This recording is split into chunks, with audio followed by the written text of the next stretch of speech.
इस्लामाबाद में बल्दियाती इलेक्शन से पहले यूनियन कौंसल्स बढ़ाने का मामला। इस्लामाबाद हाई कोर्ट का तमाम दरखास्तों को यकजा करके सुनवाई का फैसला।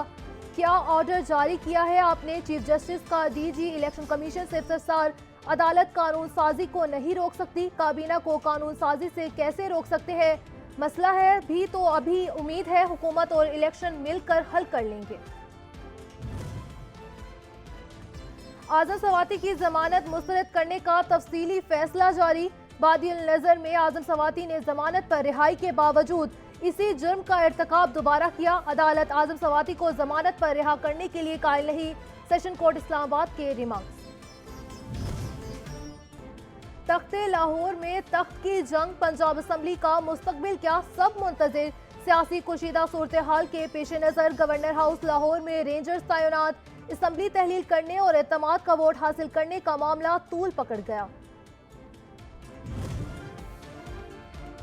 गवर्नर पंजाब ने स्पीकर की रूलिंग को गैर कानूनी करार देकर मुस्तरद कर दिया। आर्टिकल 130 की शिक 7 के तहत हुक्मनामे में कहा, सप्तान खान ने वजीर आला को एतमाद के वोट का कहने की बजाय बुलाए गए इजलास को मुलतवी कर दिया, फर्ज से इनहराफ किया। मिसकंडक्ट का इल्जाम स्पीकर पंजाब असम्बली का सदर मुमलिकत के नाम गवर्नर पंजाब के खिलाफ शिकायती खत।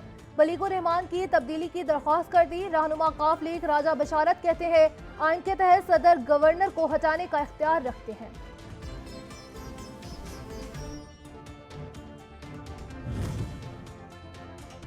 पीटीआई आज गवर्नर पंजाब के खिलाफ सरापा एहतजाज होगी। कारकुनान से लाहौर पहुंचने की अपील। फवाद चौधरी की हमाद अजहर के हमरा प्रेस कॉन्फ्रेंस।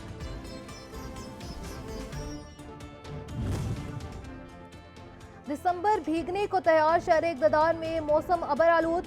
जमीन कोहरे से उठ गई, मुल्क भर में शदीद सर्दी की लहर दर आई। पंजाब के मैदानी इलाकों में धुंध का राज, बारिशों और बर्फबारी का भी इम्कान।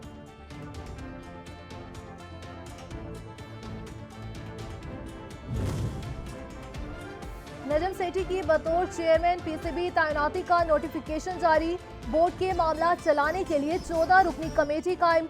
शाहिद अफरीदी भी शामिल। पीसीबी के 2014 के आइन की बहाली का भी फैसला। और दौरा पाकिस्तान के लिए न्यूजीलैंड की टेस्ट टीम आज कराची पहुंचेगी। पहला टेस्ट 26 दिसंबर को कराची में होगा। दूसरा टेस्ट 3 जनवरी से मुल्तान में खेला जाएगा।